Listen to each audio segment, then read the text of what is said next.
This book has 4 stars on Goodreads. Others are saying it's their favorite romance book ever. I gave it 2 stars. Court is now in session. This is a library book, by the way. I probably shouldn't be hitting with a hammer. This is my gavel. I will eventually buy a better one. Until then, it's my pink hammer. I gave this book 2 stars, and my book club requested an appeal. So I decided I'm gonna give Goodreads and TikTok one chance to convince me that I'm wrong. Now, I have been in a reading slump for months. Every book that I'm reading is disappointing me, and Promise Me Sunshine is no exception. However, the ladies in my book club, they absolutely loved it. So I've decided to put my opinion on trial and let TikTok and Goodreads make their case. Was this book really 2 stars? Or am I just a hater? Do you know how many book reviews these days are just people reading the back of the book? I don't want to see that. I know how to read. I can read the back of the book. I can Google the synopsis and figure out what's on the back of the book. Tell me something I cannot read in the book. Give me your opinion. Give me some themes. Give me something. That's just a pet peeve of mine. I've been doing some research for this, and I've noticed that most book reviews these days are just 2 minutes of people reading the back of the cover and saying, I really liked it. So today we're doing the complete opposite. On that note, if you do want a detailed summary of the book, you can pause the screen now and read. Or you can look below in the description where I will have it typed out as well. Otherwise, let's do a rough rundown of what's happening in this book. First, we have our FMC is Lenny, and our MMC, Miles. Lenny is struggling with grief. Miles has gone through grief in the past. Lenny is our temporary babysitter for Miles' niece. Miles does not approve of Lenny until he realizes that she is currently grieving, and he makes it his mission to help her out. And if we're putting tropes on this book, we've got enemies, friends, and then they become lovers. And let me tell you, the enemy window is very tiny. Some more about the book. Promise Me Sunshine is roughly 416 pages. It is book 2 of a universe, but I didn't read book 1. I honestly did not feel lost at any point in terms of plot. I'm guessing book 1 just has similar characters. I really don't know about that. So I don't think you need to read book 1 to read book 2.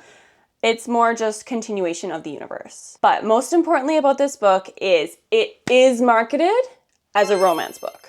Now this is going to lead me into argument number 1 as to why I did not like the book. I do not think it should be marketed as a romance book. I think it should be fiction. Just because there is a romantic interest does not make it a romance book. The main theme in this book is grief. And if anyone tells you anything else, they are lying.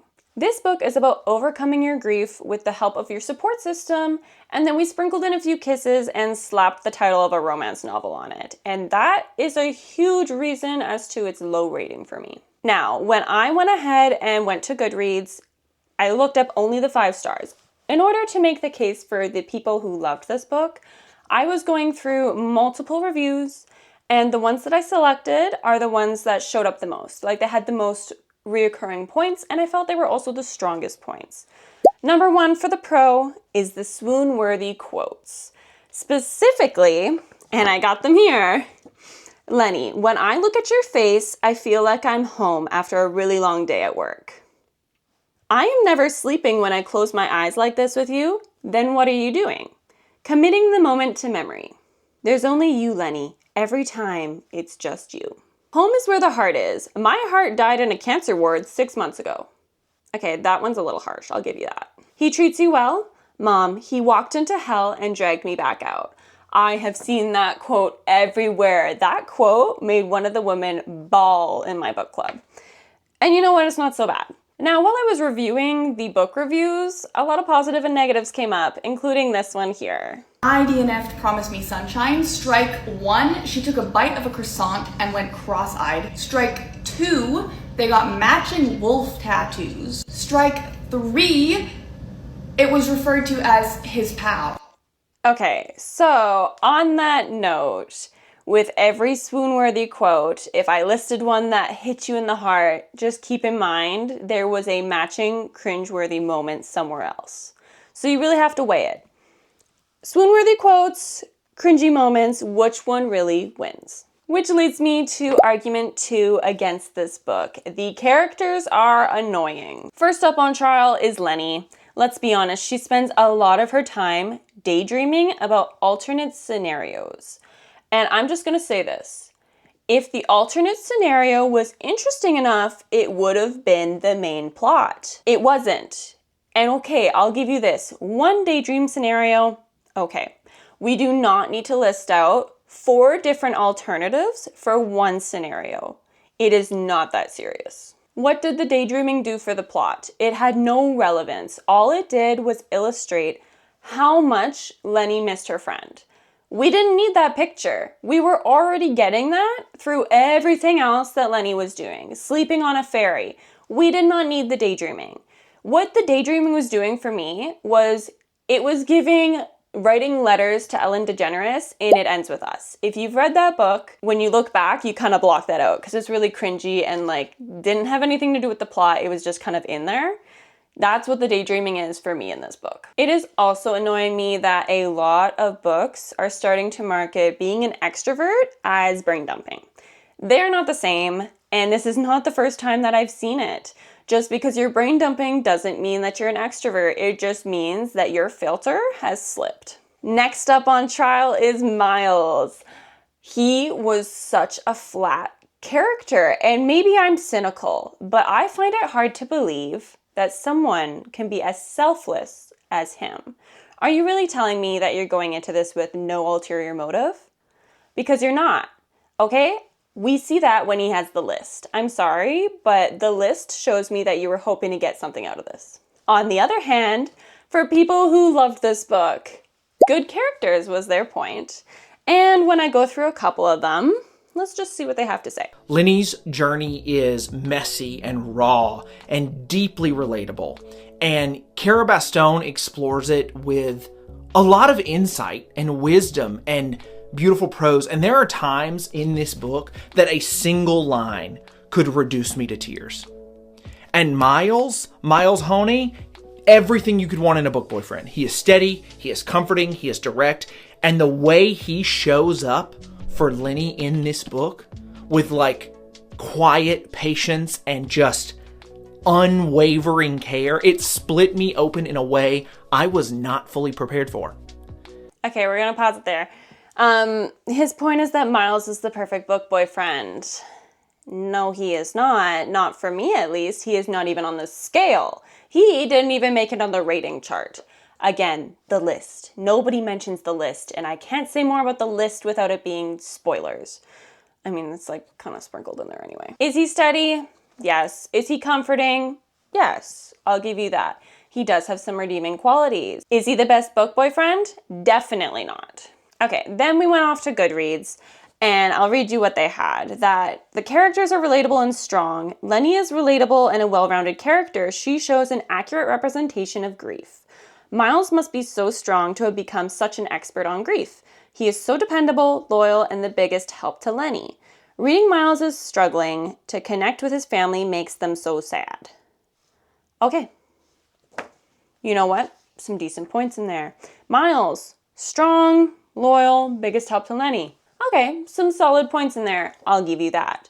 Lenny does show a very accurate representation of grief. Is she relatable?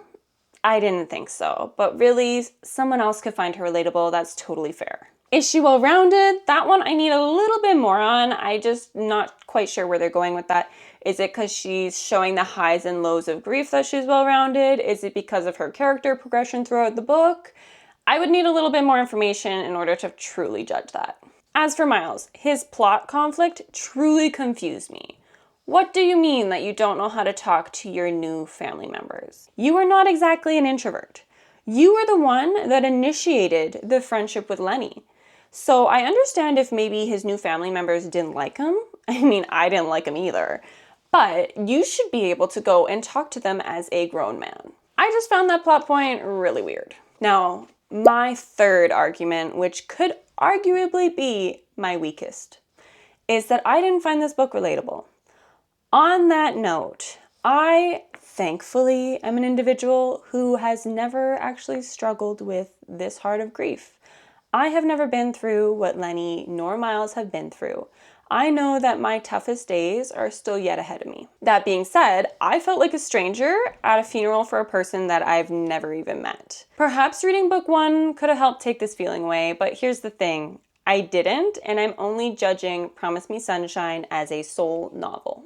Point 3 for people who do actually enjoy this book is that it had interesting side characters. We had some side characters that I was really invested in, and they kind of just fell off the map a little bit, like we lost that part of the story slightly. So we're going to use her point as point number 3, interesting side characters. I will absolutely give you that. This is actually the strongest defense that I've heard so far. They did have interesting side characters, but as the creator said, they didn't really explore their pathways. They didn't really go anywhere. I like this creator. She comes off as very neutral, and I think she had some valid points. Now, with everything that I hate, I do need to take the time to acknowledge the things that were done really well in this book. Now, as many people mentioned, the quotes.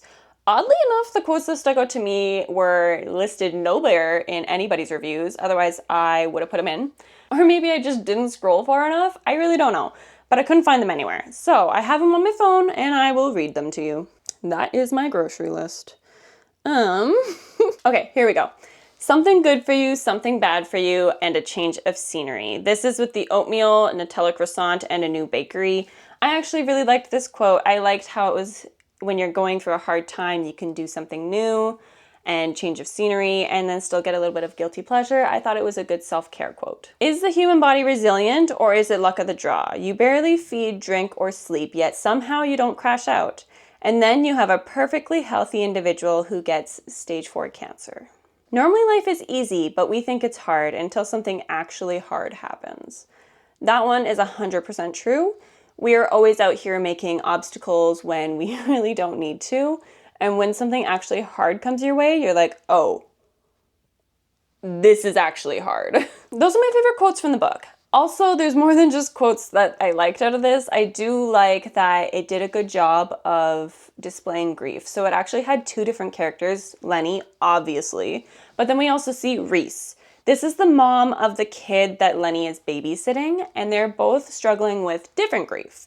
Both struggling very differently. We've got Lenny, who is actually like slowly accepting the help from her support system. And then we have Reese, bottling up, let it boil, and it's gonna explode. Also, Lenny's personality. I found her extremely annoying, but I can appreciate what the author was trying to do here. You have grief, a very depressing topic, very low and dark, so you have to balance it out somehow. The author decided to go with the personality of Lenny as the bubbly and very extra personality just to create a little bit of balance in the book. All right, attention in the court. Both parties have made their case. You, as my jury, need to decide if I am a hater or if I am 100% right and it deserved 2 stars. Leave your verdict in the comments, but the judge has made their decision. This book stands at 3 stars. It has been lifted from 2 stars to 3 stars. Its sentence has been moved from 10 years to 5. Honestly, if you are grieving or if you have experience with grief, or if you're a nanny to a 7-year-old, you will find this book relatable. You will connect with this book in a way that I did not. And if you hit any of those boxes, this might be a good recommendation for you. Otherwise, this book was meh, with minimal romantic themes. If you are reading this for a romance book like it is being marketed as, I do not recommend it. If you were reading it maybe as a fiction, looking for a grieving, like a book about grieving, it would be maybe a valid contender. I can't really say much. That was not the book I was looking for, and it's definitely the book that I ended up with. Now, as my viewers, you are my jury. Now, please leave in the comments down below if you think my opinion is valid, if you think everybody else's is valid. The thing is, this book does have 4 stars on Goodreads. A lot of people are liking it. I found a couple people that didn't, and let's be honest, they were a lot harsher than I was. But thank you for watching. If you had fun watching this video, or maybe you're looking for more book-related content, you can subscribe to my channel so you see the next time that I post a video. Please be warned that my reading slump is super strong right now. I am being super picky with my ratings, but I also like to do a little bit of research whenever I hate a book. Like, I like looking online and seeing, what is everyone loving about this book? What am I missing? And is it just relatability, something that I haven't personally experienced in my life that is making me miss the window? Or is it something that I completely looked over? I really like seeing both sides, and I've been not enjoying a lot of the books that I'm reading. So rather than just popping on here and hating on somebody's book, I thought it might be fun to just kind of show you that with every book, it is subjective. You'll find people who like it, you'll find people who don't. At the end of the day, reading is very subjective and everything resonates with different types of people. You just have to make the call for yourself. But thank you for watching, and I'll see you next time.